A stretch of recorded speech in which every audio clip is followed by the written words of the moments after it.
The nature of the beast in Revelation represents power and domination.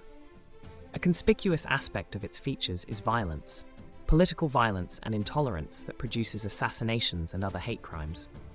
Assassinations and other hate crimes are major aspects of many political landscapes. This is not normal, it is from hell. Even in the 21st century USA, a former president missed an assassin's bullet by inches.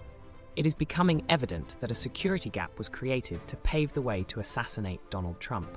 This is not new. Historically, there have been assassination attempts on 2 sitting presidents and 2 former presidents, seeking a comeback. The first attempt happened on January 30, 1835.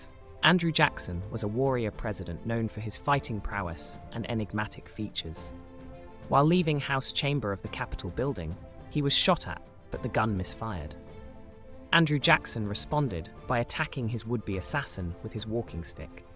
The armed man managed to pull out a second loaded pistol and pulled the trigger, but it also misfired. Former President Theodore Roosevelt, who was campaigning for re-election, similar to Trump, in the 1912 presidential election in Milwaukee. He was shot once in the chest with a .38 caliber Colt Police Positive Special. Roosevelt was wounded, yet he continued with his speech and campaign rally as scheduled. He was later treated and discharged. The next assassination attempt was on March 30, 1981, when Ronald Reagan was attacked. He was returning to his limousine after speaking at the Washington Hilton Hotel when the would-be assassin fired 6 gunshots using a .22 caliber Rome RG-14 revolver. Reagan was seriously wounded. He had broken rib, punctured lung, and the bullet causing serious internal bleeding, but he and all the 3 officers wounded survived. The situation of 4 sitting presidents of the US have been different. The first to succumb was Abraham Lincoln in 1865. His imminent death was motivated by his civil rights advocacy. James A. Garfield was shot in 1881. The assassination of the 20th President of the United States took place at the Baltimore and Potomac Railroad Station in Washington, D.C. at 9:20 a.m. on Saturday, July 2, 1881, less than 4 months after taking office. The United States President, William McKinley, was assassinated on Friday, September 6, 1901, at the Temple of Music in Buffalo, New York, while attending a Pan American Exposition program. John F. Kennedy's assassination took place on Friday, November 22, 1963, in Dallas, Texas, during a presidential motorcade in Dealey Plaza.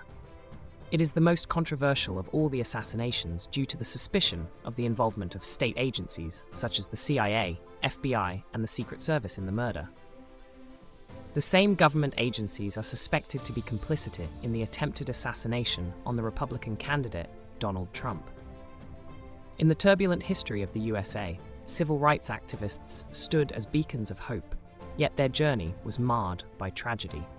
The attempt to silence opposition through violence, intimidations, and assassinations is not limited to political leaders only. Civil rights advocates have borne the brunt of the evil. Prominent figures advocating for equality faced a grim reality of targeted assassinations that shook the nation to its core.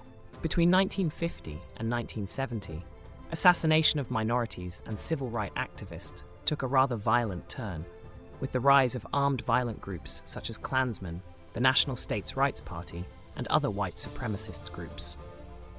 Authorities generally turned a blind eye to the killings, and those prosecuted for murders were acquitted by the judges. On August 13, 1955, at Brookhaven, Mississippi, Lamar Smith, a World War I veteran and voting rights advocate, was assassinated outside a courthouse in Brookhaven, Mississippi, before dozens of bystanders included the local sheriff, who made no immediate arrests, according to a 1955 NAACP pamphlet.